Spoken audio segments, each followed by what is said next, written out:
Test 1 2. Go to YouTube. Test 1 2.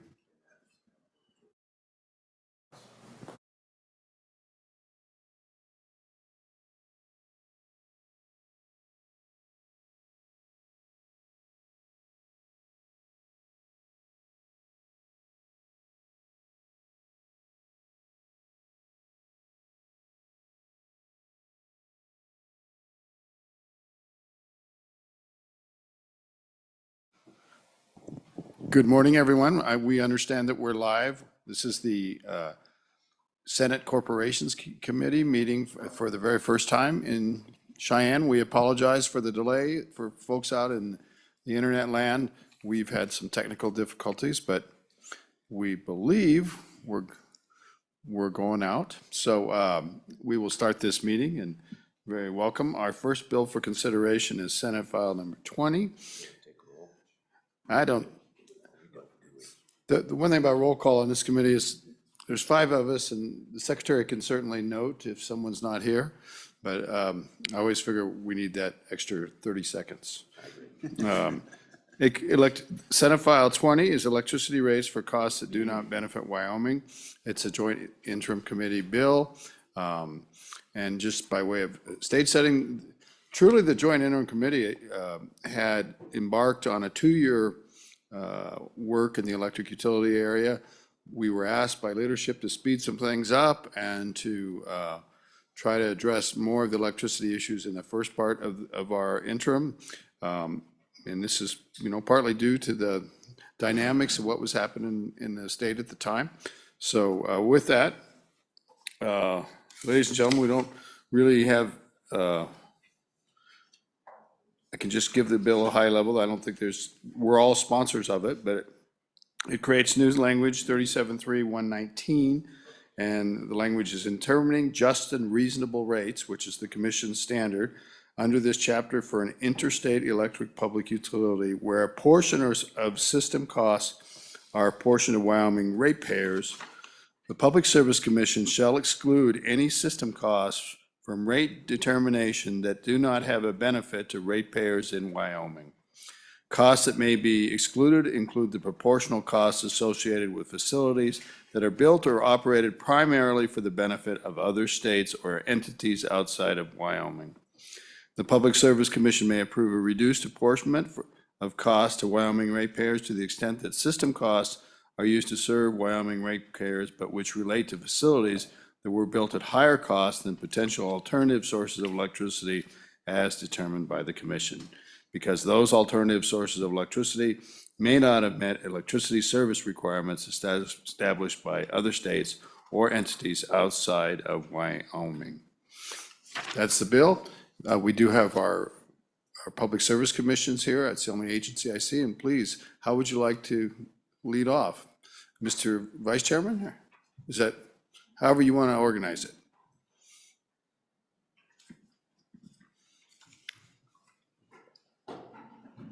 We also have the OCA here. OCA can go next if they wish. Thank you. Thank you, Mr. Chairman. I'm Chris Petrie, Deputy Chairman of the Wyoming Public Service Commission. Commissioner Robinson is with me to my right, and also our Chief Counsel, John Burbridge. For SF 20,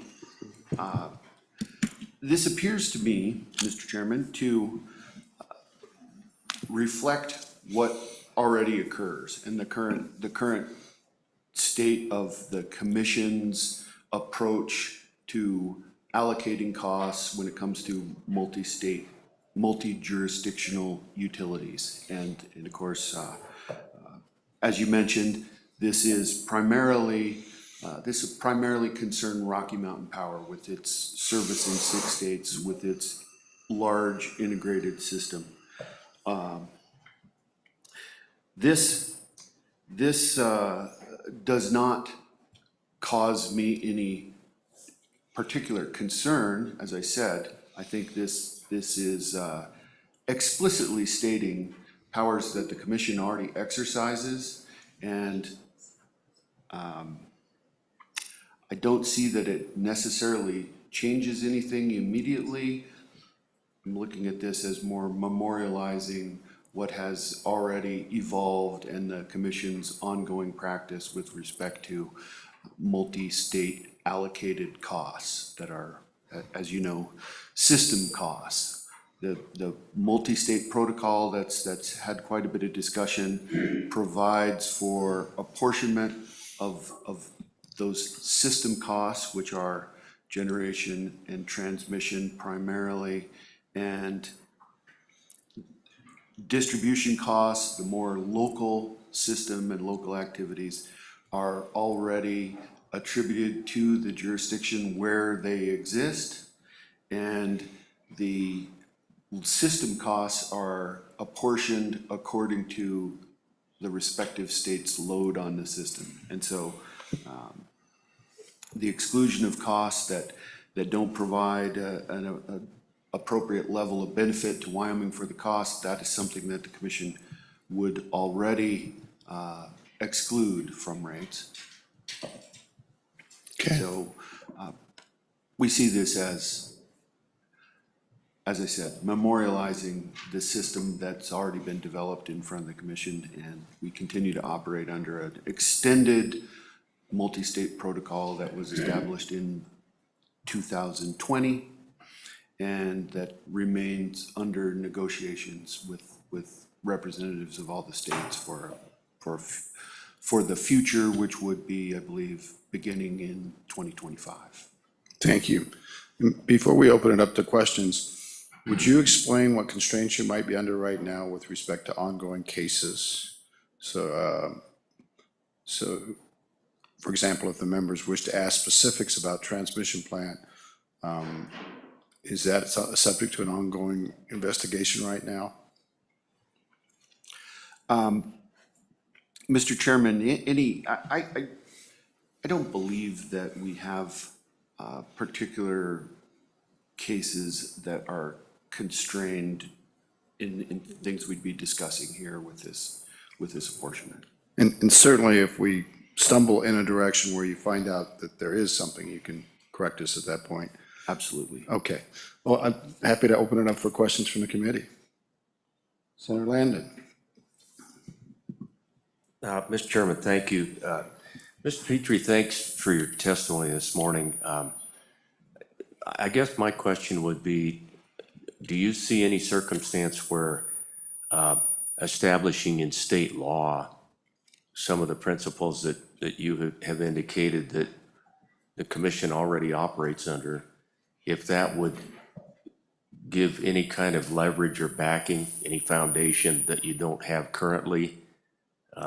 Would there be some benefit in that neck of the woods? Hope that makes sense. But Mr. Chairman, Senator Landon, that is of course possible. This is something that is not currently explicit in the Wyoming statutes. I think it falls under what the commission would understand as just and reasonable rates. That is, we don't pay for things that don't provide benefits to Wyoming customers. But certainly the explicit statement has a potential benefit, as you suggest. okay, thank you. Anybody else? Senator Scott, be sure your mic's on. There we go. We have been lectured and lectured and lectured by LSO about microphones for the internet. Maybe they've got these fixed so they aren't so difficult to turn on. Mr. Chairman, what I'm concerned about, I think it's very clear on the distribution side that we don't pay for distribution elsewhere and everybody pays for their own. On the transmission side, suppose we get into a circumstance where the existing facilities in Wyoming are perfectly good to take care of the Wyoming load, and a share of them is exported. But say a West Coast state has in the appropriate territory, either some new growth demands or some power that they've get relied on gets retired for reasons that are controlled by those western states. and Wyoming is the best place to build the replacement power, but it's not something that we need. How does that play out with this one? Because when you're operating the system as a whole, electricity goes where electricity goes. And there may be an argument that we are in fact using electricity off that new facility, but it's not something we needed to do. The facility's there because of events entirely outside of our control. How does this affect that sort of scenario? Mr. Petrie, Mr. Chairman, Senator Scott, you might pull that microphone a little closer. in the scenario where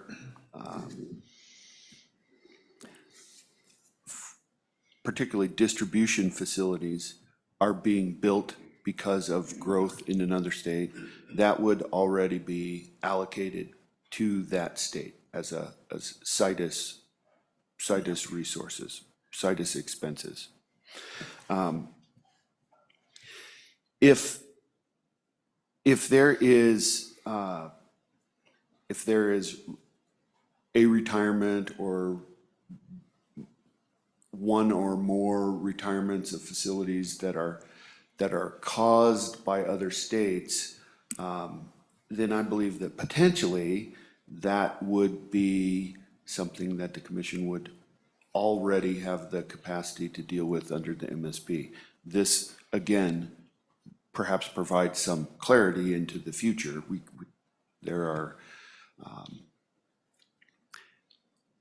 We don't know today what exactly might happen because of the insistence of some other state. So we'd have to deal with that when we encountered it. This, I think, would provide some guidance. I don't have a lack of confidence in the commission's ability to recognize those situations and deal with them. This does memorialize the policy of the state in that regard, though. Mr. Chairman, follow-up. Certainly, Senator Scott. So this would reach transmission and generation facilities. It's that are involved in the fact that we are a power exporter. And would give you the ability to deal with those kind of circumstances. Is that a correct understanding of this? Mr. Chairman, Senator Scott, I don't believe that we lack the ability to deal with it, but as I said, this clarifies and memorializes that. Anybody else? Go ahead, Senator Barlow. Thank you. Thank you, Mr. Chairman. So, Mr. Petrie, thank you for all your work you've done in this last multi-months, which was, I know, a heavy lift to all of your staff. We appreciate that. So my question is to Senator Scott's talking about basically infrastructure, the physical plants. I think what this is also trying to get to is some of the policy implications that may be imposed elsewhere that then have subsequent physical plant implications. And do you think there's do you have an ability to examine that nexus in the accomplishment of what this bill is trying to seek? Thank you, Mr. Chairman. Go ahead. Mr. Chairman, Senator Barlow, the process, the multi-state process is it's an allocation mechanism, and there are the two basic categories, the system assets and the situs costs, rather, I should say. And if any facilities do not qualify as system assets, meaning that they contribute to the economies of scale, the efficiency, the ability to maintain the reliability and adequacy of the system, then they wouldn't really meet the standards for a system asset. And so I guess again, this doesn't really look like it's changing anything drastically to me today, but there are certainly potential events that might be less clear, and so I suppose this could be helpful in that event. Anybody else? Mr. Petrie, I feel like we're kind of dancing around it a little bit. So I think the basic issue is the fact that the legislature may disagree with the Public Service Commission about your allocation of asset under the MSP. MSP stands for Multi-State Protocol. We're on the large company that serves the state of Wyoming has constructed two very large transmission lines that are not yet fully in the rate base. And the question, I think, as we go forward is who's going to pay for those transmission lines? Are we going to pay for it according to the MSP, Multi-State Protocol? That would kind of suggest that Wyoming customers should pay 15% of those investments, which are huge investments, and they will significantly impact the rates of Wyoming.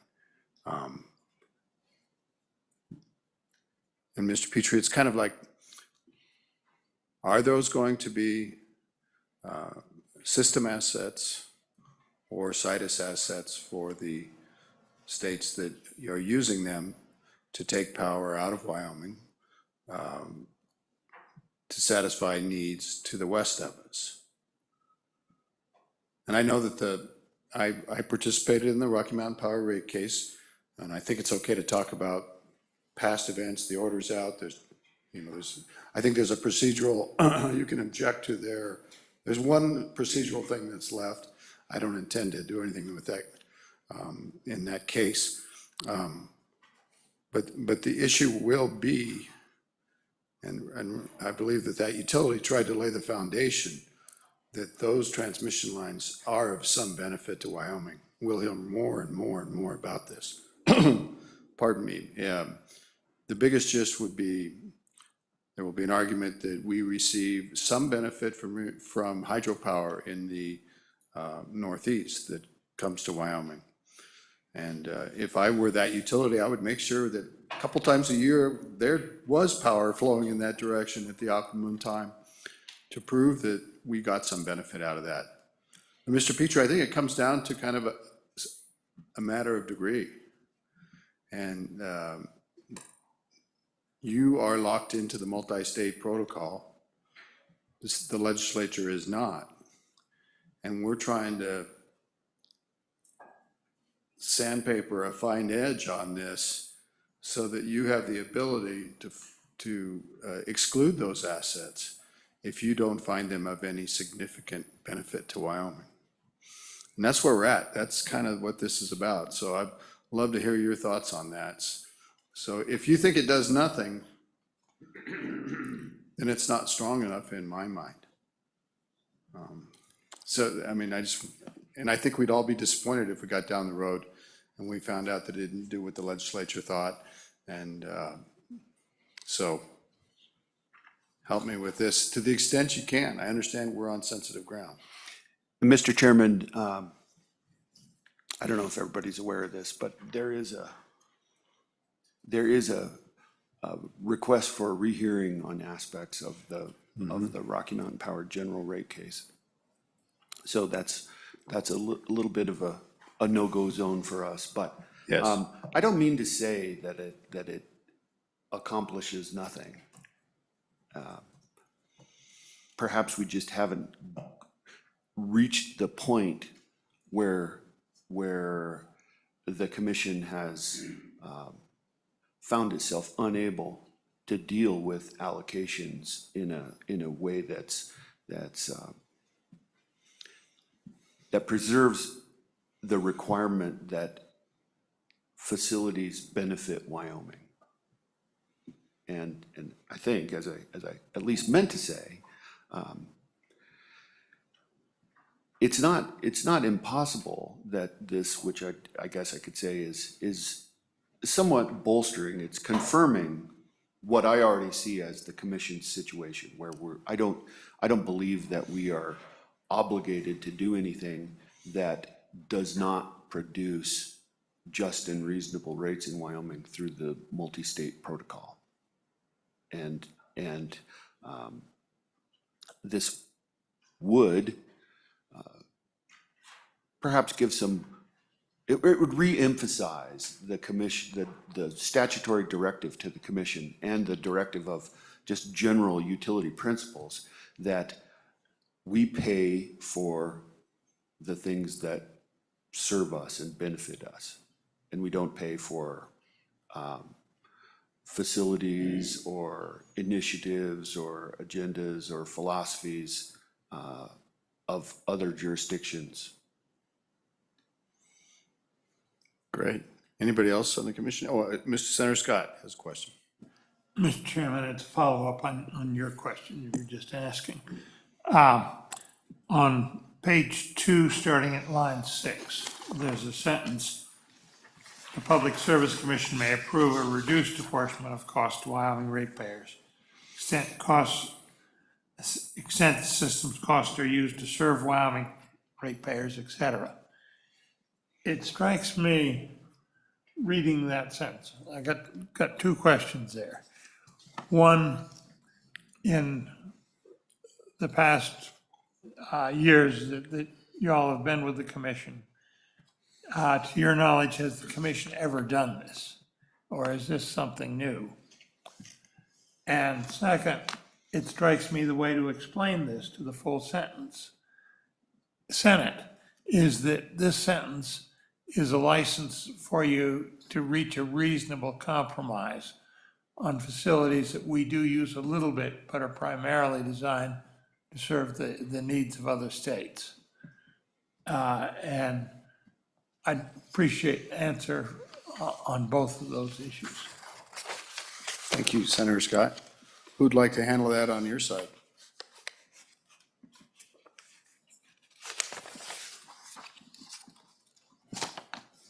Mr. Chairman, I'll take a try at that.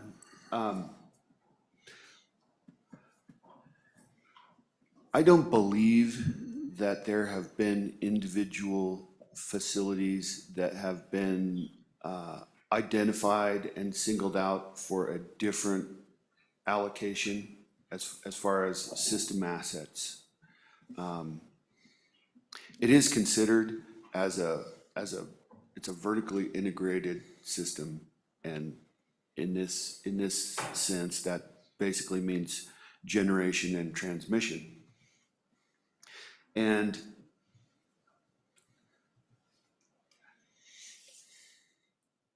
as far as I know, the utility has made generally successful efforts to select resources based on the low cost, low risk principles. And so I don't think that we have encountered that yet, but there have been facilities that have been discussed in this sense, very, very vigorously discussed as to the nature of and the extent of the benefits that they provide. So we have sort of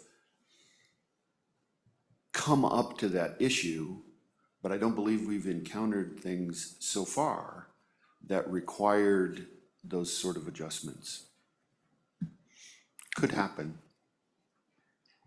Thank you. Anybody else?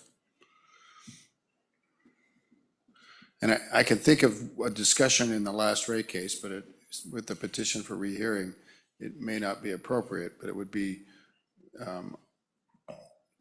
so the commission is off the hook for responding unless they want to. But there was a policy on respect of the state of Washington with respect to a penalty that was applied to the operation of a very large natural gas-fired electric plant. And, you know, the question was, should we take that penalty that applied to that gas plant and let it be a system impact? Or should we say, no, that's something that Washington State by your policy? So it's about an asset, but it's an existing asset that is already, of course, allocated, but it's a policy done by a state. That's the closest I can think of. The commission weighed that factor. They excluded those costs from recovery from Wyoming customers. And that's the state of that. So in a way, you've kind of dabbled in the world, but it hasn't necessarily been about the rate basing of an asset, I think. Is that fair enough? I don't mean to, let's try not to have an ex parte conversation. So I'm just trying to recall what happened. Anybody else? Anybody else on the commission wish to address? Commissioner Robinson, welcome.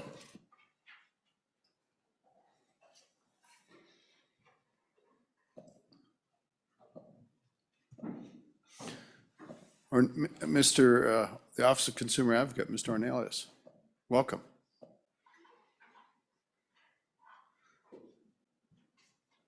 We start out by commending the commission for all the hard work they've done in this past year, and also I think you deserve commendation for the big lift you carried. So thank you very much. Thank you, Chairman Case and members of the committee. Appreciate the opportunity, and I will try to be brief, but there were a lot of good questions that were just given to the commission that I'd like to try to address. First and foremost, from the OCA's perspective, I would agree with the deputy chairman's assertion that, you know, in a lot of ways, this proposed legislation just reaffirms their already statutorily given authority to decide the prudency of cost, of resource acquisition, and the apportionment of those costs amongst multi-region or multi-state utilities, such as we have in Wyoming.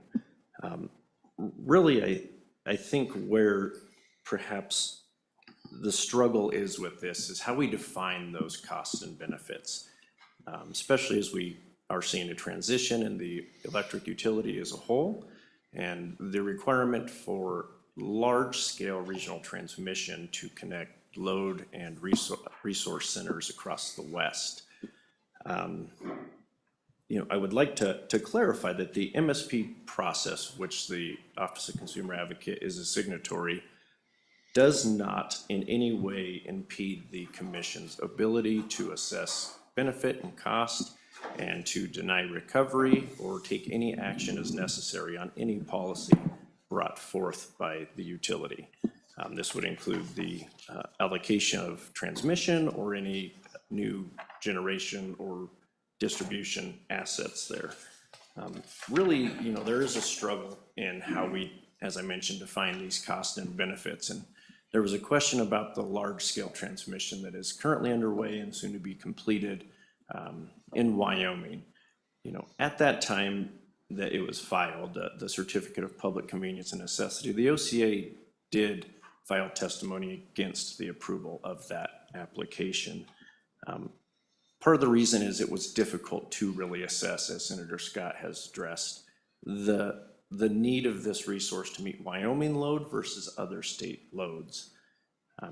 On the opposite side of that, however, there were other agencies within the state that were supportive of that project because it allows an avenue for the development of future wind resources and other Wyoming resources in our continued effort to, you know, take advantage of our natural resources and be an exporter of power for the benefit of the state of Wyoming.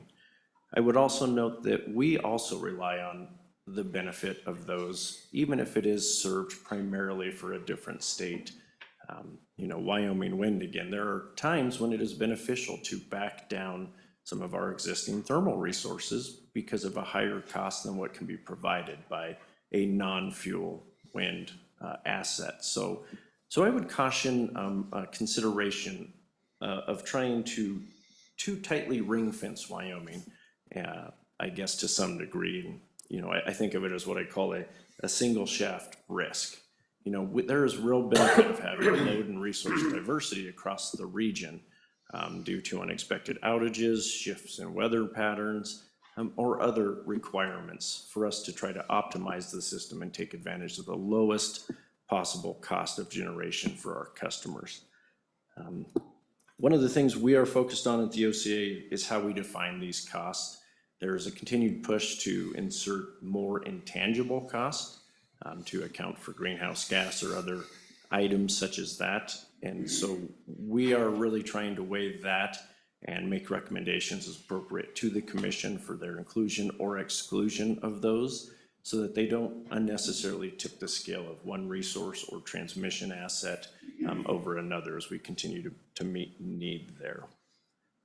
And so with that, I think this bill from our perspective does not do a lot to enhance the current authority of the commission, but it certainly does not do anything to harm or take away from that as well. So with that, I'll leave it there and be happy to address any questions the commission may have. Any questions? Mr. Advocate, you mentioned that there were other agencies that have supported the idea of increased transmission. These would be other public agencies in the state of Wyoming. Was that largely for economic development purposes? You know, I can't be certain with 100% of their internal decision-making, but from our perspective, it seemed to be aimed at supporting the continued development of Wyoming resources, mainly Wyoming wind, and taking advantage of the opportunity to export those to other states. You know, in the absence of some of these large new transmission projects, there are constraints on the existing system as well that frankly limit the ability to even continue to export or export at a level some of our baseload thermal resources from the state of Wyoming to the western states as well. So it really is a difficult equation to define cost and benefits, as I mentioned, both to take advantage of lower cost resources, but also to relieve constraints on the existing transmission lines to continue to utilize and export our baseload thermal generation. Would you help me with the issue of why Wyoming ratepayers should have in their nexus about their rates, economic development policies outside of the public utility law? Well, from the purview of the Office of Consumer Advocate, we are statutorily mandated to advocate not only for the ratepayers of Wyoming, but the citizens of Wyoming as a whole. So there certainly can be an argument made on the benefits of economic development. We see that in the conversation around CCUS, or carbon capture, utilization, and sequestration. Although currently there may be cost to it, the hope is that there will be a long-run benefit through enhanced oil recovery or tax credits through permanent sequestration. So there is a nexus between economic development and the cost and potential benefits to ratepayers as well. Anybody else? I think I'll let that one slide, but Okay. I hope we don't go down that route where we're setting rates and you're advocating for rates based on economic development criteria, which frankly the state of Wyoming is not very good at and has a terrible history, especially in the effort of large capital projects. Senator Barlow, did you have something? Thank you, Mr. Chairman. Thank you, Mr. Hernandez, and for your work this past fall and continuing work, I'm sure. So you mentioned, you used the word intangible when you were speaking of some of these, trying to understand some of these system costs. Would intangible also include policies that other entities, states may impose that have a consequential ripple effect to tangible assets? Thank you, Mr. Chairman. Thank you. Chairman Case, Senator Barlow, thank you for that. I think I would largely agree with your definition or understanding of what I meant by intangible. You know, really, once we get to where we're turning dirt in the ground and procuring a new generation or transmission resources, it has undergone a large and lengthy process that starts with an integrated resource plan and then a procurement process to decide what is available at the least cost available. What we're starting to see is what I call intangible, the influence of greenhouse gas policies and a cost of carbon per se. Chairman Case mentioned a recent Washington policy that had a greenhouse cost adder to an existing and legacy plant, which does nothing to enhance its generation or increase reliability. It simply adds a cost to the resources, making it economically unfavorable as compared to without that policy and in comparison to other options on the system. So it really is what I call an intangible cost on the system there. Anybody else? Thank you very much. Who else would like to address the committee? Thank you. Who else? Who's next? Mr. Lindholm. Welcome.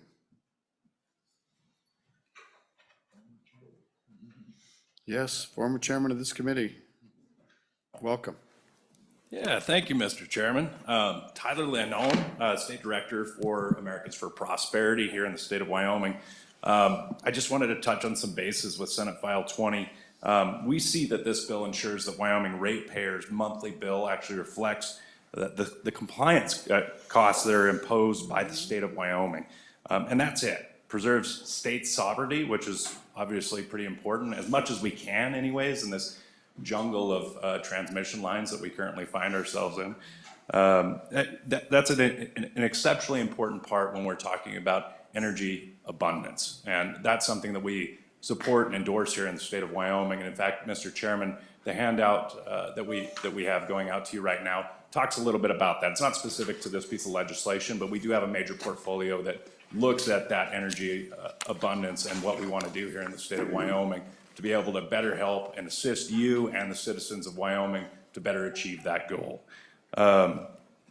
As far as preserving that state sovereignty by ensuring that other states aren't able to socialize their costs of a green energy transition to their neighboring states. I think that's a big issue that we've seen. We've seen that trickle down through some of our neighbors to the left coast of us.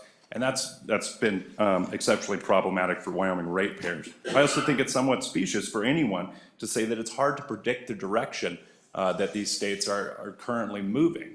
It's very clear, and it's been very clear ever since we first learned of the duck curve, Mr. Chairman. I know you're fully aware of what the duck curve is, but that really came about in 2012 when California found out that an overbuilding of certain renewable energies can create issues on their grid, and that's when they really started experiencing brownout blackouts. Now we're seeing Texas starting to absorb that duck curve also, and other states moving in that direction. So that's why we fully endorse this legislation. We really feel that it moves the needle for Wyoming ratepayers. We've got a lot of activists and folks across the state of Wyoming that engage with us, that this is a big deal for them to be able to try and hold some accountability. And we believe that this is much like what the Public Service Commission stated. This is already part of their mission, but this is recognition from the Wyoming legislature that it is imperative that Wyoming ratepayers are only paying for what they get. And they're not having costs offloaded on them for some type of activist dream on the left coast. Your testimony is always so unclear. Would anyone like to ask Mr. Lindholm a question? Thank you very much. Who else would Thank you, like Mr. to Chair. address the committee? Behind the counter. The young man from the old people, welcome.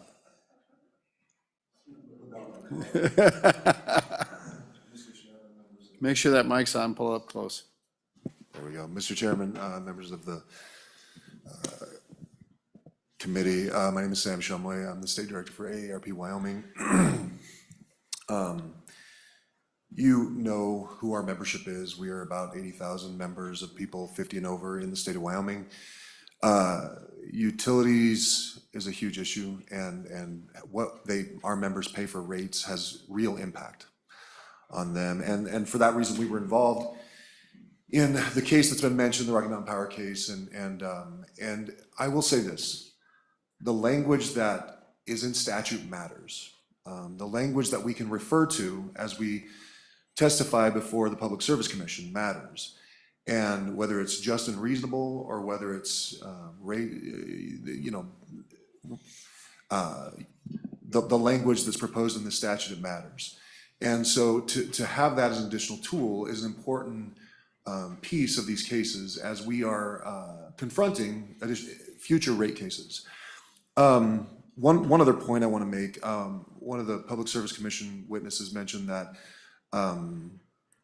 he could imagine scenarios where this language would be necessary. where this would have some impact. And so to suggest maybe the language needs to be stronger in this bill to ensure that Wyoming ratepayers aren't on the hook for things that don't benefit them.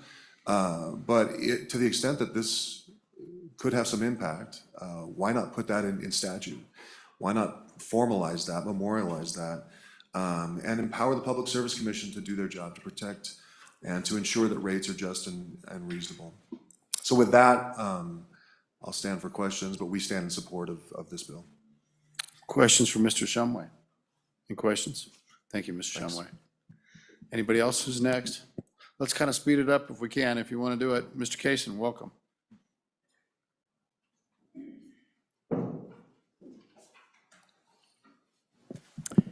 Thank you, Mr. Chairman. Good morning, members of the committee. Rick Kaysen with Rocky Mountain Power. Again, I will do my very best to keep my comments brief because we've done a lot of work on this bill through the interim, a lot of discussion, what have you. So mostly I will go ahead and make myself available for questions that you may have. With respect to ARP, they do represent me. I'm one of those. Is that a conflict? So I have a lot of conflict. Well, looking at the, never mind.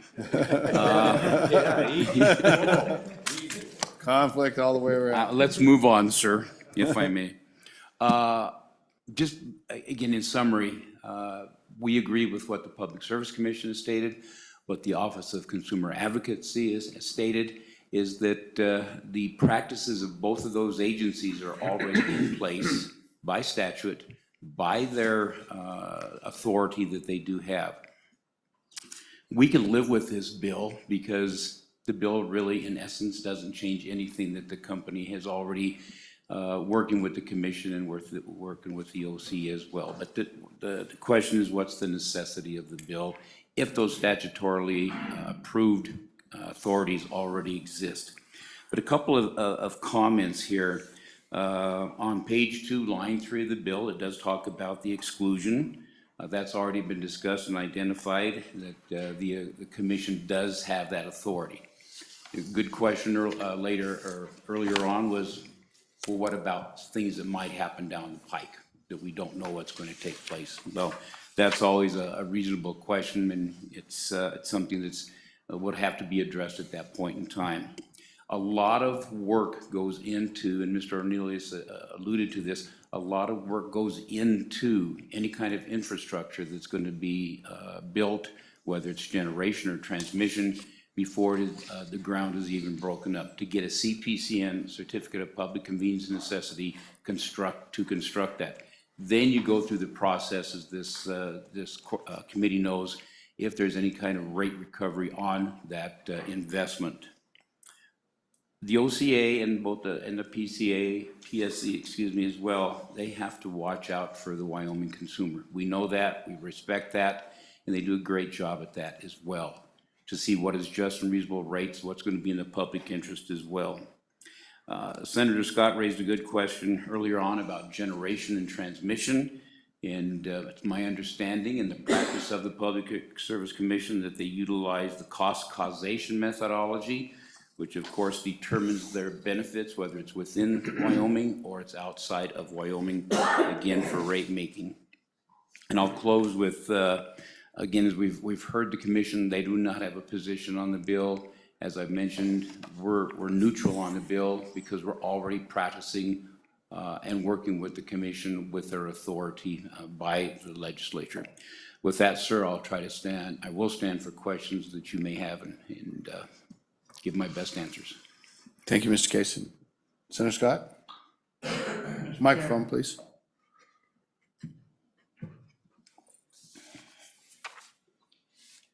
Can you help us with the microphone for Senator Scott? Thank you. It's on now. Mr. Chairman, the same question I asked the Public Service Commission on that sentence beginning on line 6 of page 2, Public Service Commission may approve reduced apportionment. It seems to me that that is something that is new here, and that gives the ability for the parties to reach a reasonable compromise where there is some benefit to Wyoming, but the benefit is not overwhelming. and is much less than the benefit that the other states are receiving. Is that your understanding of that sentence, and is that something new?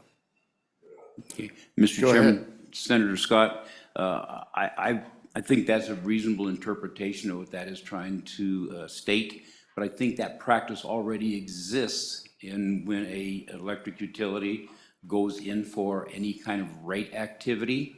There are compromises that are reached during the discussions and during a rate case proceedings. Anybody else? Mr. Kaysen, you represent Rocky Mountain Power. When do you think Rocky Mountain Power will be coming in for an additional increase in rates with respect to the new transmission lines that are serving Wyoming? Okay. Or not serving Wyoming, depending how you, that connect to Wyoming, let me say that. Mr. Chairman, good question. I do not have that data or that information when the next rate case would be filed, or what the rate case would even be consist of. So you couldn't tell us what the impacts on the potential impacts on rates could be with that new investment coming into the rate base? No, sir, as I understand it, that analysis is still being prepared for an eventual rate case. But when the rate case may be filed or what the content of that, I do not know. Thank you, Mr. Kaysen. Who's next, please? Who's next? Who else? I'm not saying anybody else wants to testify. Committee, you've heard the testimony. What is your pleasure? Got a do pass by Scott. Recall from our rules, we're not requiring a second in the Senate committee with just 5 people. It doesn't seem to make any sense. So the bill's on the table. Any suggestions or amendments? I'm a little worried, I will confess, that there's a difference of perception about this bill. And it'll probably be litigated down the road, and it's not always good to have litigation. But when I hear the participants say this won't change anything, and I think the legislature wants this to change anything, which wants us to change something, I see that there's a, we could just pass it through and then argue about it later, but I don't think that's necessarily the right way. Is anybody uncomfortable with that? Senator Bonner.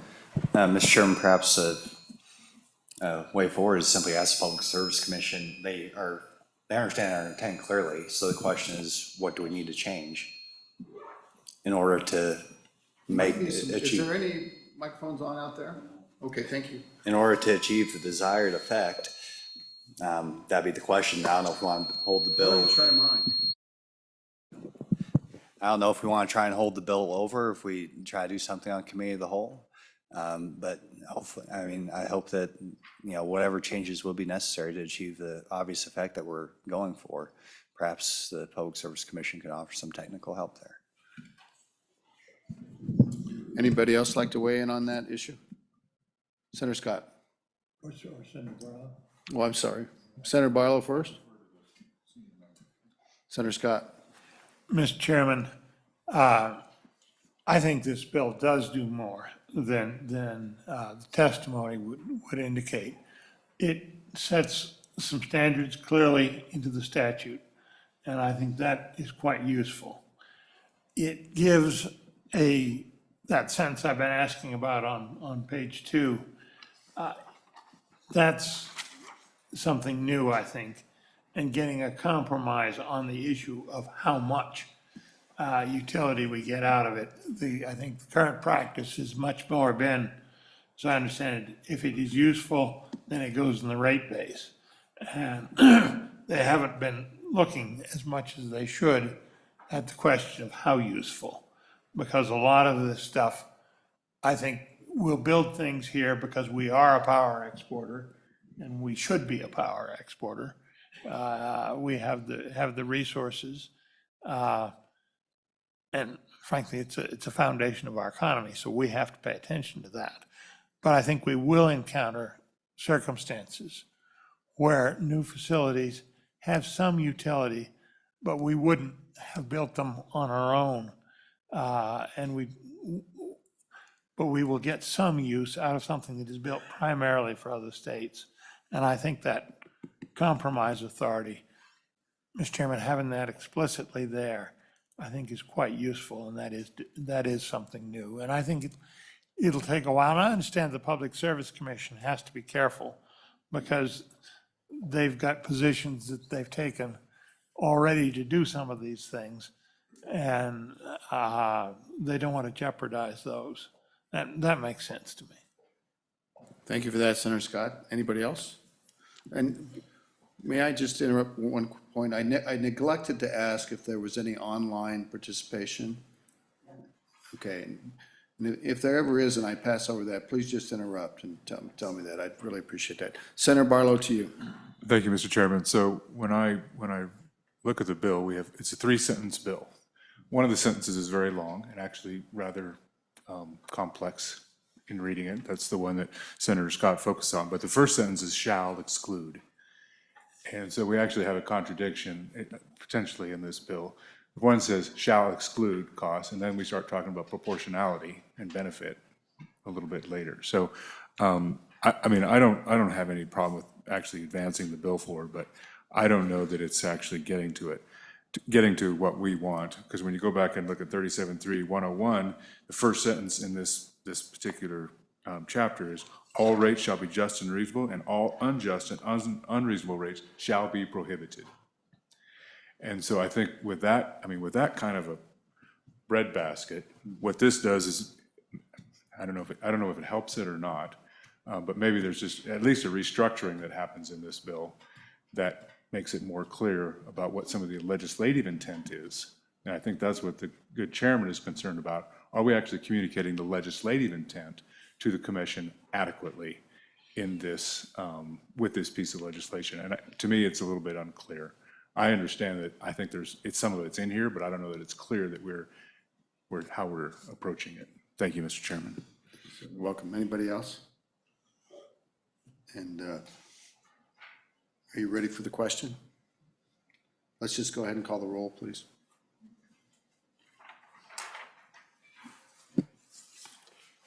Senator Barlow? Aye. Senator Boner? Aye. Senator Landon? Aye. Senator Scott? Aye. Mr. Chairman? Aye. So I We think I have a heard. total of 5 ayes and 0 noes. Okay, well, that will advance to the floor, and thank you all for participating.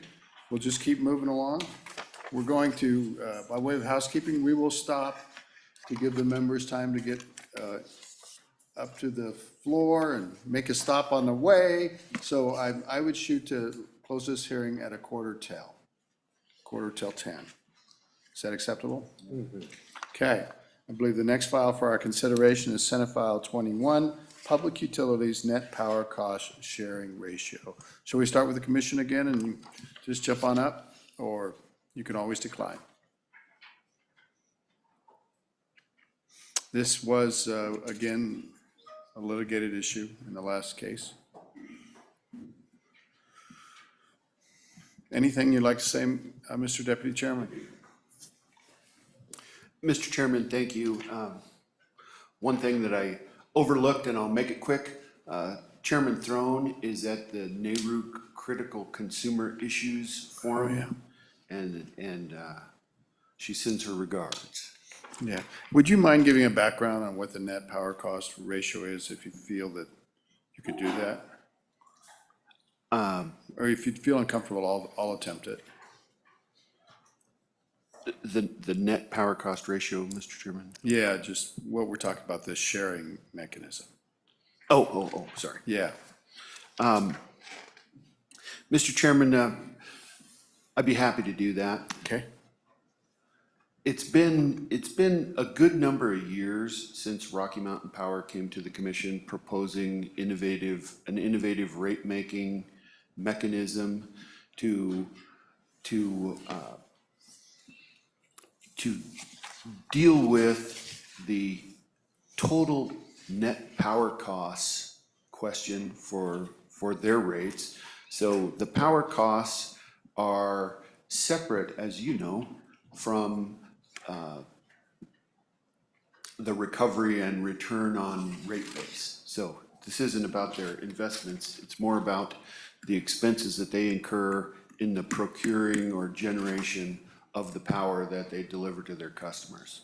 And so, unlike a simpler utility, like say a rural electric cooperative that has a single source of wholesale power and they pay for it and they need to recover that in its entirety, basically.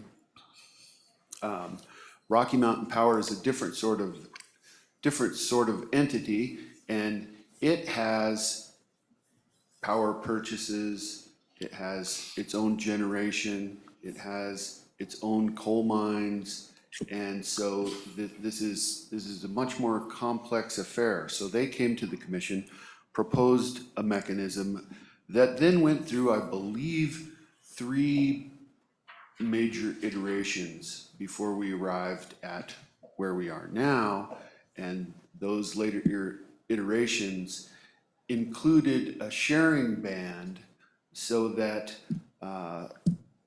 the utility would not necessarily recover all of the costs that were attributable to procuring and generating power for customers. That's because, unlike the electric co-op, there's a fairly extensive aspect of that involves the management of those power procuring and generating affairs by the company.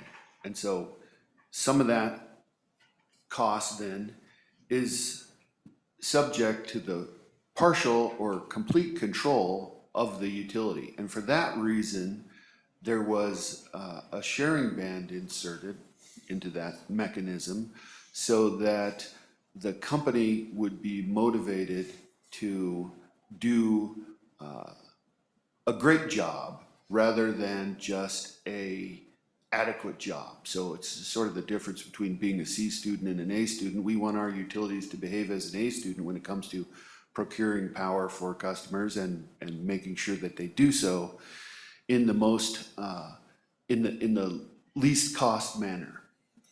And so in order to provide an incentive for that to occur, there is a sharing band on a portion of those rates so that the company can recover a percentage, not the whole. Sounds good. And with that, you could shift to comments on this bill. Thank you, Mr. Chairman. I see this bill, this addition to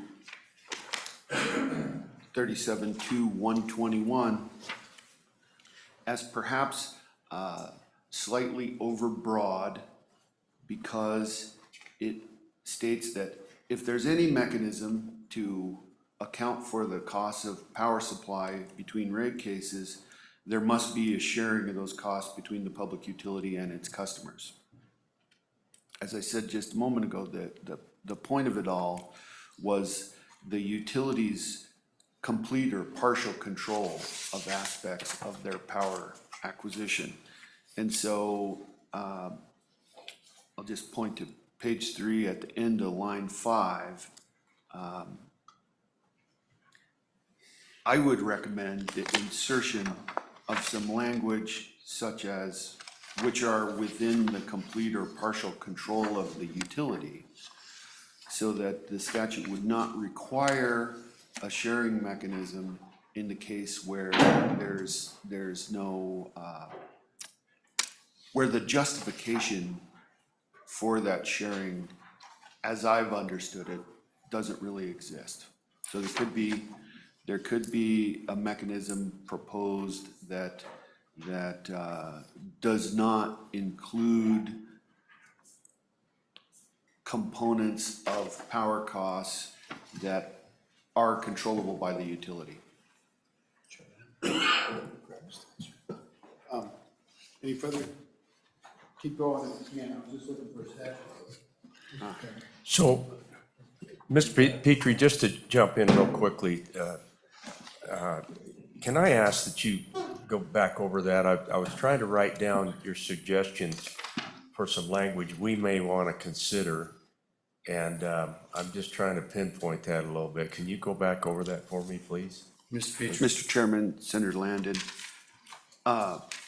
after costs, at the end of line 5 on page 3, which are within the complete or partial control of the utility.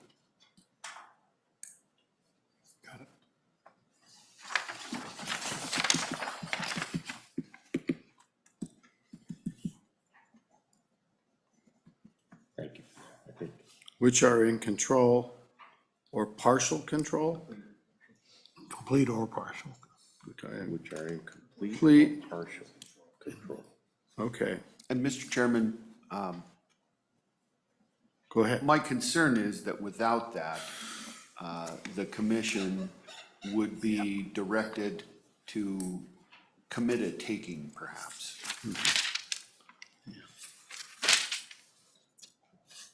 And you might explain what that is in public utility world.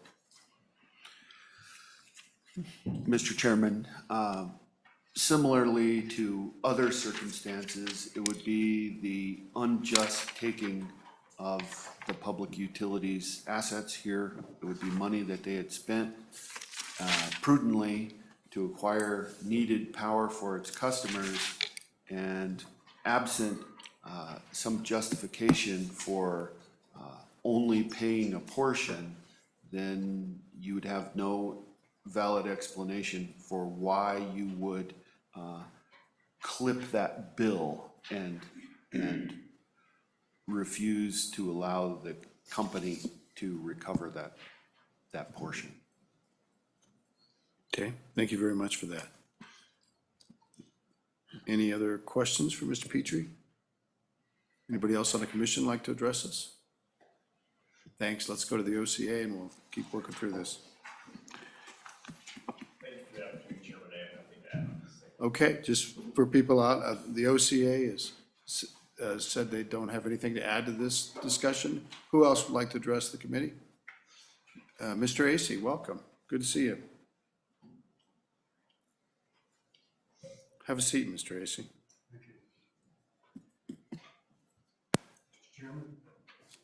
Mr. Chairman, members of the committee, my name is Bruce Acey. I'm here on behalf of Montana Dakota Utilities Company this morning.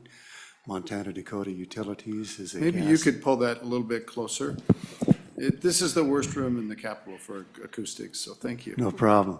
Montana Dakota MDU is a gas and electric utility that provides utility services in northern Wyoming, particularly Bighorn Basin and east of the Bighorns. And we provide electricity in Sheridan and Buffalo. I would note, with respect to this proposed statute, that we need to focus on the statute itself, which is for innovative rate making. And it really was developed so that utilities would have an opportunity to try something different. And if they did, and if it was beneficial to the public and in the public interest, there would be an award, or reward really, for the public utility as well as for consumers, because both would benefit. I am a little concerned, while I don't totally object to the proposed language, particularly if we simply read it consistent with the Constitution, and that is that there can be no taking. In other words, if you read it to say shall be a sharing, well, if in fact the utility has a cost that it has incurred, there can't be a sharing of that. That cost has to be passed on. You can look, in front of it and see if the utility was appropriately diligent in incurring the cost or something like that. But if it's a legitimate cost, it's difficult to, impose a sharing of those costs. The commission is exactly correct in its language that it's proposing to address that issue. We don't oppose the bill as proposed, but we think that in fact the purpose of the act itself in promoting non-traditional rate making and encouraging utilities to be innovative in their pricing and what they do and their practices with respect to costing and what have you. We don't want that to be really fall by the wayside or be a distraction from the purpose of the legislation. So while we have no strenuous objection to the proposal, if it's read in the way we would read it constitutionally, it doesn't really do much. And if you read it to impose something that would impose a taking on the utility, that's a problem unless you put in language as proposed by the commission. So we're neutral on the bill, but again, as we would have argued for the prior bill, we don't know if it really advances the ball much if it's read constitutionally. And with that, we'll stand for any questions that you might have. Any questions for Mr. Acey? Any questions? Thank you, Mr. Acey. Who else Thank would you. like to address the committee? Mr. Kaysen, are you going to?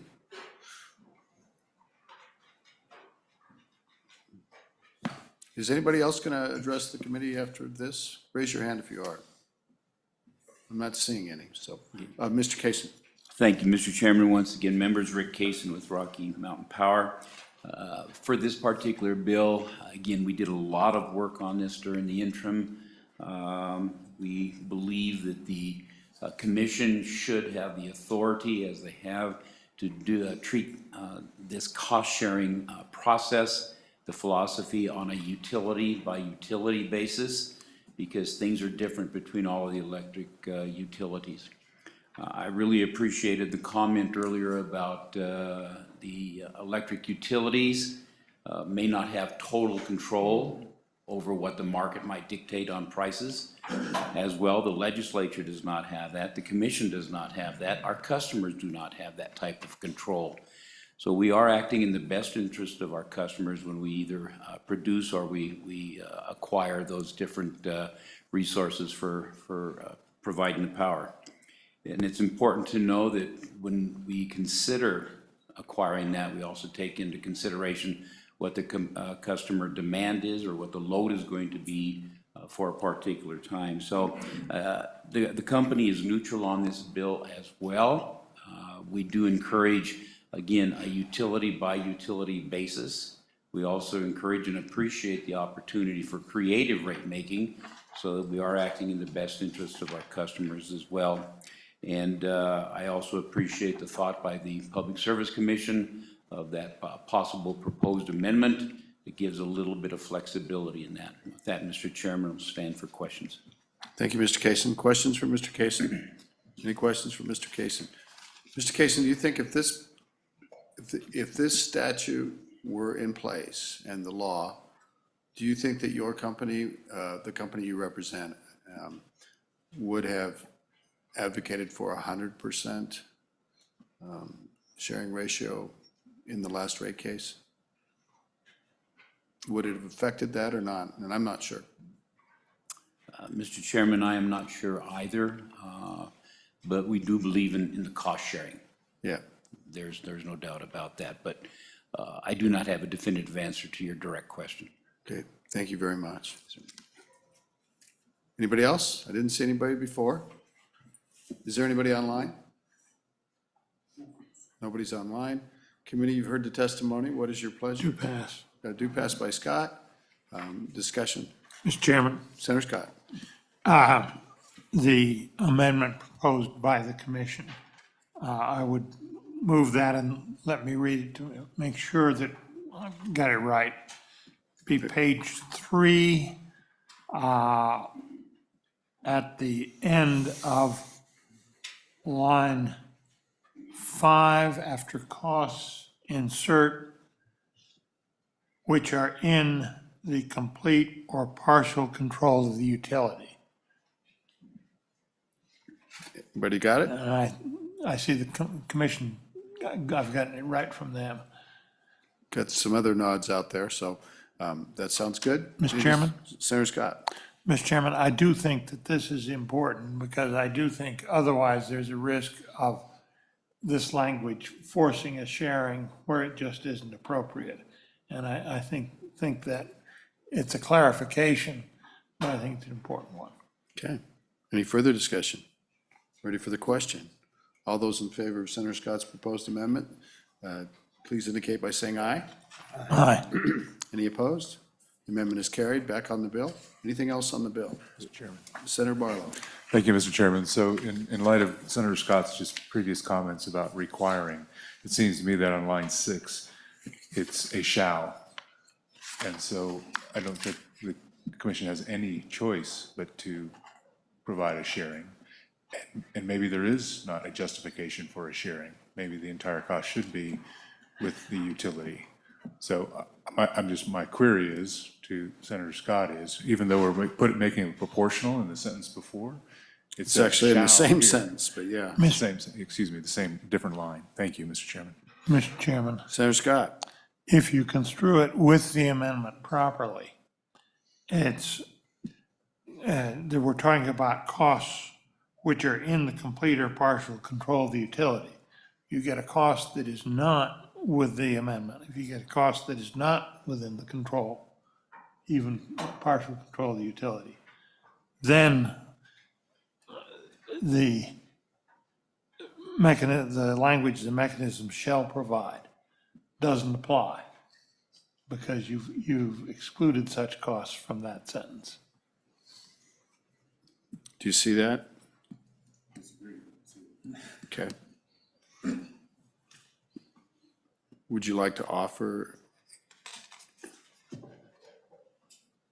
Mr. Chairman, I recognize and understand the addition, the proposed language, or the amendment, which has been accepted. My point is, even if the costs are within the control of the utility, which is what that amendment did, is we're only going to portion those things that are within the control. I don't know that that means they always should be shared, because the sharing is a shall. The other part is proportionality. So, like I said, I don't know that this actually gets us, just like the last, but I don't know that this actually gets us any further in anything when I read it in the totality of the existing language. Thank you, Mr. Chairman. Let's go to the commission for a second. If you wish to weigh in on, do you see the juxtaposition between the inserted language that you proposed and, you know, whether you hit up against that shall in the next line there?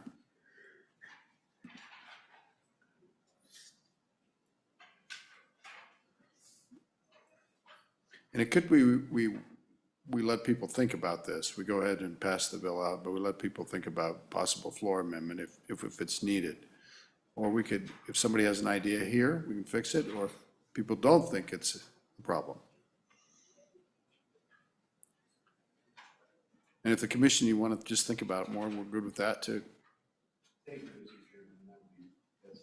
All right. So with that, I think we all understand that potential tension there. Maybe you have to look at it a little bit more. We could go ahead and pass the bill and take that up as a floor amendment. That might be preferable given the schedule, and there may not be an amendment, so what's your pleasure? Should we go ahead and move it? Okay, we got a motion on the bill. Is there any other discussion on the bill? Would you call the roll on the bill, please? As amended. Senator Barlow? No. Senator Boner? Aye. Senator Landon? Aye. Senator Scott? Aye. Mr. Chairman, Mr. Chairman, aye. we have 4 ayes and 1 no. I'm definitely sensitive to this issue, and so let's all think about it. There's some good heads out there in the audience. We want it to be clear. Even if you don't like it, we want it to be clear. So thank you. The next bill for our consideration is still in Senate File 22, Public Service Commission Electricity Reliability. Senator Scott, would you like to say what this bill's about, if you wouldn't mind? You've got a lot to do with it. Yeah. Mr. Chairman, this we're talking about the reliability of the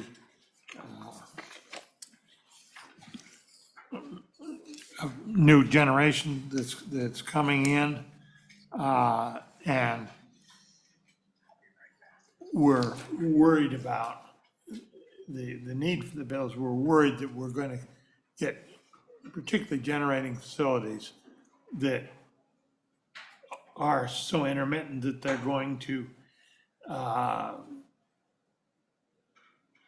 cause the whole system to become unreliable and not able to handle the intermittency, and we're going to get blackouts. That's the need for the bill. The key provision is on page 3, lines 1 through 8. Commission shall not allow inclusion of any facility generating power that is intermittent. And I'm going to ask a question on that as to what intermittent means. Is that adequate, or do we need to define it further, Mr. Chairman? Because you could argue that almost anything is at least a little intermittent because it could be down for maintenance and that kind of thing, even something that is basically dispatchable power. But is this enough of a term of art that it is well enough understood?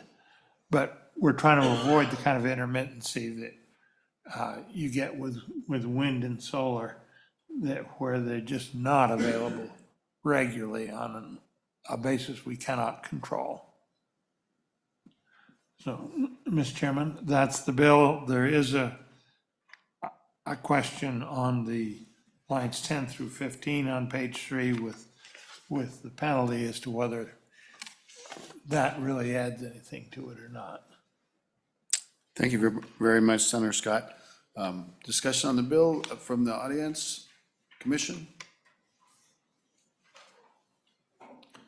You guys are getting your exercise today. Mr. Petrie, welcome. Thank you, Mr. Chairman.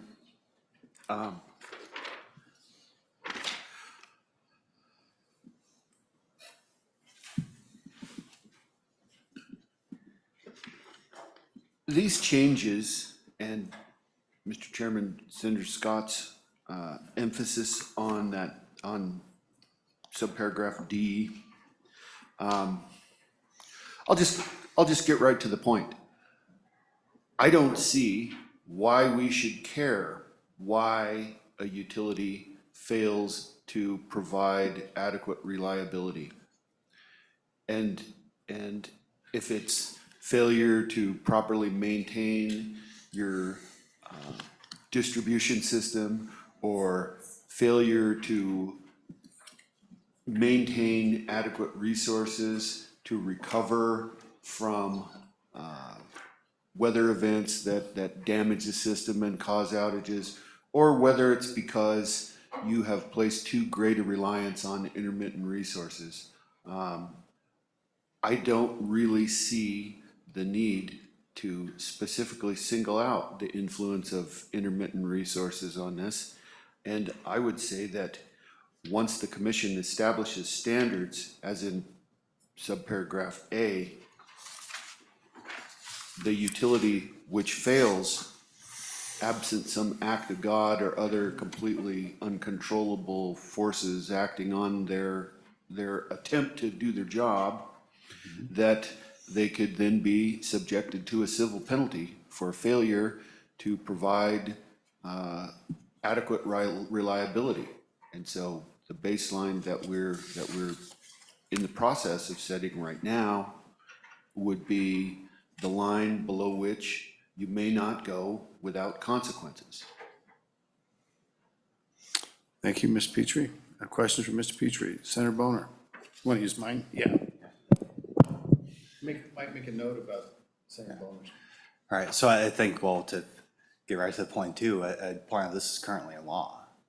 This is currently a standard which the PSC is supposed to be upholding, and that, you know, there's supposed to be baseline reliability standards. Now it's from a bill or several bills a couple of years back. So I think that's probably why the PSC should care to answer that concern. This is a significant concern. It's a preventable concern, potentially. And once again, the idea here is that we are legitimately worried about other states dictating these goals, which may or may not have any basis in reality. And that might compromise the reliability of the grid. So this would be a preventable outcome, and that's what we're trying to do here. So I think we need to acknowledge the current law, that this is a discussion we had, and to date, those standards have not been established. And so that's why we're having this discussion.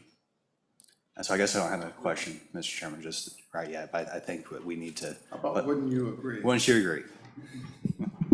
Mr. Petrie, you can certainly respond. And Ms. Petrie, just to be clear, in your testimony, you were a little passionate earlier, and that's great. It was a little unclear as to that, whether that's a commission position or your position in my mind. And so you might clear that up too as you respond to Senator Boner. Mr. Chairman, Senator Boner, my belief and my experience says that is the commission's position, although this is new in the sense that there is a financial penalty attached to these failures. But the commission understands and has always understood that the public interest is our paramount concern. We've heard that from the Supreme Court. It's clear from the statutes. That's what we concern ourselves with every day that we're in the office. And the public interest, you can sort of boil down to, it's in the public interest that utilities provide safe, adequate, and reliable service at just and reasonable rates in the service territories where they have the obligation to serve. And so adequate and reliable, of course, we're often very focused on rates, and the adequate and reliability aspects of the public interest concern, thankfully, have not thus far presented terrible issues to the commission. That's not to say that there aren't outages when we have a late storm or an early storm, or you know, things certainly can go wrong, and the commission regularly considers those sort of events to make a determination whether that should be included in the calculation of a utility's reliability. This is particularly with respect to Rocky Mountain Power. And so I certainly will acknowledge that this is a process that was intended in House Bill 200, and this is a component of the commission's responsibility under that law that we did not address first. We addressed the need for the utilities to come forth with their planning process, the initial phases of their exploration and planning for any CCUS development that might be economically and technically viable. But as I said, there are now applications before the commission. We're scheduled to have a hearing in June on the standards for Rocky Mountain Power. And we have filings also from the Cheyenne, or from the Black Hills entities, Cheyenne Light and Black Hills Power. And so those will be addressed. And the point I'm making, I guess, is that whether it has to do with over-reliance on intermittent resources or not, a public utility is responsible for and must provide adequate and reliable service. This puts in place a financial penalty for failure on that component of meeting their obligations to serve the public interest. Further? Further? Senator Barlow. Thank you, Mr. Chairman. So this draft language has a timeline. Of course, this timeline is being added to existing statute. This is the December 15th, 2024, so the end of this current year. So where would the, if I could, Mr. Chairman, where would the commission be in establishing this now? Because it's, or is it established? One. Two, and this was a question I think that Senator Scott mentioned in his introduction of the bill, this intermittent component that he referred to page 3 on. Well, it seems like reliability and intermittent on page 2, line 15 to line 19, well, reliability goes to intermittent, and then we actually, in the current law, define what that reliability is in 2 components: unreasonably diminished power quality or increased momentary outages. So it seems like if we want to answer the question about what intermittent is, we've already answered it. It could be answered in current law. So the timeline, I would be interested to know where the commission is on that. And then the reliability standard, or the intermittent reliability nexus, is that already answered in current statute? And is there any alterations that should be considered there? Thank you, Mr. Chairman. Mr. Petrie, if you can. Mr. Chairman, Senator Barlow, the December 15th, 2024 deadline, I think will certainly be met. As I said, there's a June hearing scheduled for Rocky Mountain Power, and I believe that in the case of the Cheyenne Light and Black Hills Power applications, there have not been any interveners or requests for hearing. So I would anticipate that these will both easily be, those will be easily completed before the end of summer. Did you have a follow-up? Mr. Chairman, just to put a finer point on, those seem to me, Mr. Chairman, to be in response to a request from utility. I think what I read this to say is baseline standards, and to me that's more of a rulemaking process or a guidance type process that then utilities would be responsible to responding to as they came forward. So I just want to clarify if we're talking about, a preemptive type approach that the commission takes up, or we're talking about a responsive type of approach that based on whatever comes to the commission's docket. Thank you, Mr. Chairman.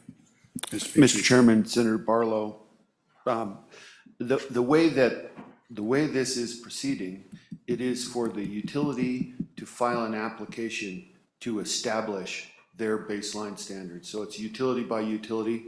It's possible that they won't have exactly the same standards. They operate in different circumstances. They have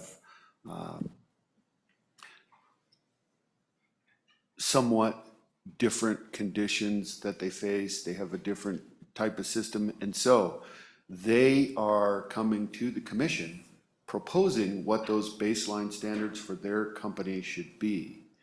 And whether the commission accepts or requires something more stringent is yet to be determined. Okay, anybody else? Anybody else? Mr. Chairman. Senator Scott. Mr. Chairman, thinking about this problem of reliability, it seems to me there's 2 different ways that we have to look at it, Mr. Chairman. Go ahead. One relates to the reliability that the utilities can control on an ongoing basis. Are they maintaining the equipment? Are they replacing worn out transmission as it needs replaced? Are they cutting down trees that are growing into the transmission? That sort of thing, the ongoing operations of the utility. And it strikes me that if there's issues there and they're causing outages, the penalty that's relevant. There's a second piece, though, that I think the Public Service Commission has a major role in. And that is that if we get a generation mix that has too much power that is inherently intermittent and uncontrollably intermittent, and frankly, I'm thinking of solar and wind. facilities. If that gets to be too much a part of the facilities, then you'll get intermittency that the utility can't on an ongoing basis control without building new dispatchable power facilities or putting in storage, and storage is very expensive, and many of the techniques are really not ready for prime time yet, as I understand the world, Mr. Chairman. So I think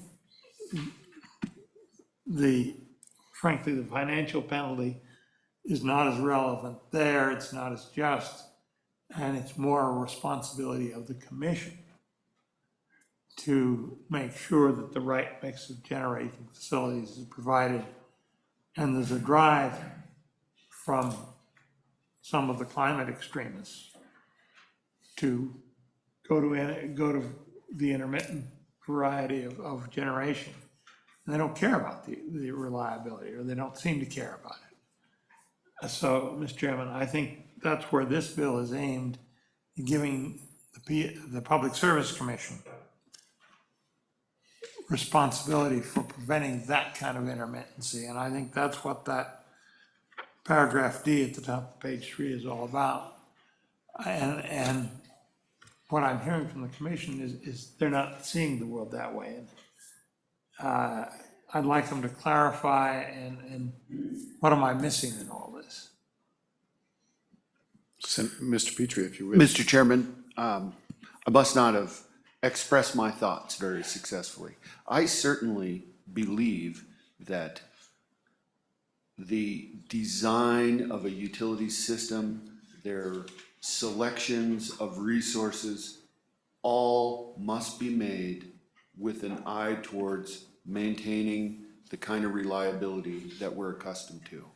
Nobody at the commission is interested in enduring any rolling brownouts or interruptions of service that track back to a situation where there is too great a share of intermittent resources. And when I say intermittent resources, I just mean those things that you can't control. You can't turn them on, you can't turn them up, you can't turn them down. You're dependent on outside forces. Here we're talking about the weather with wind and solar. And so certainly my view would be that the commission would never allow inclusion of facilities that are likely to degrade reliability. However, the commission is not really the designer of the utilities portion of the electric grid.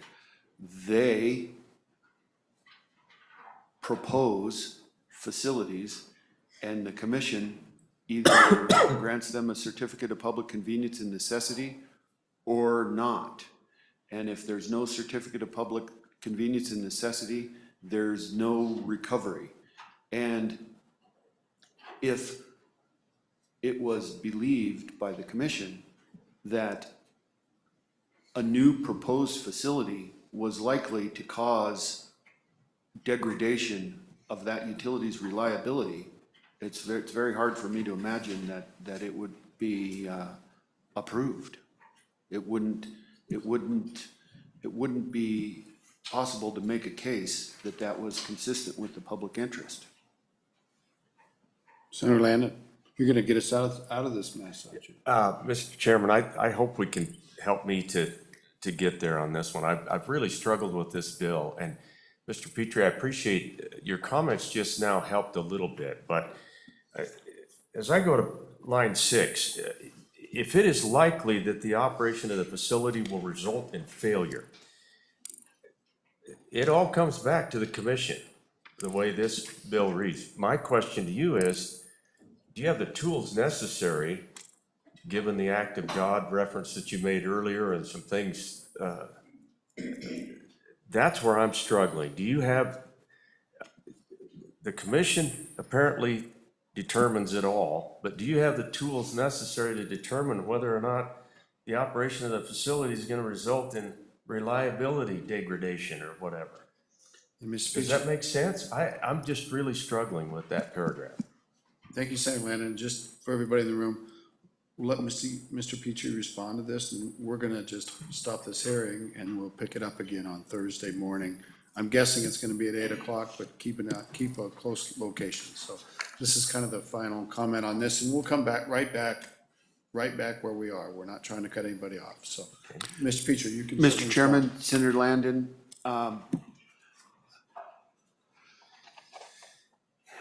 I'd have to say that I couldn't tell you that the commission would have perfect foresight into this, into the, the possibility.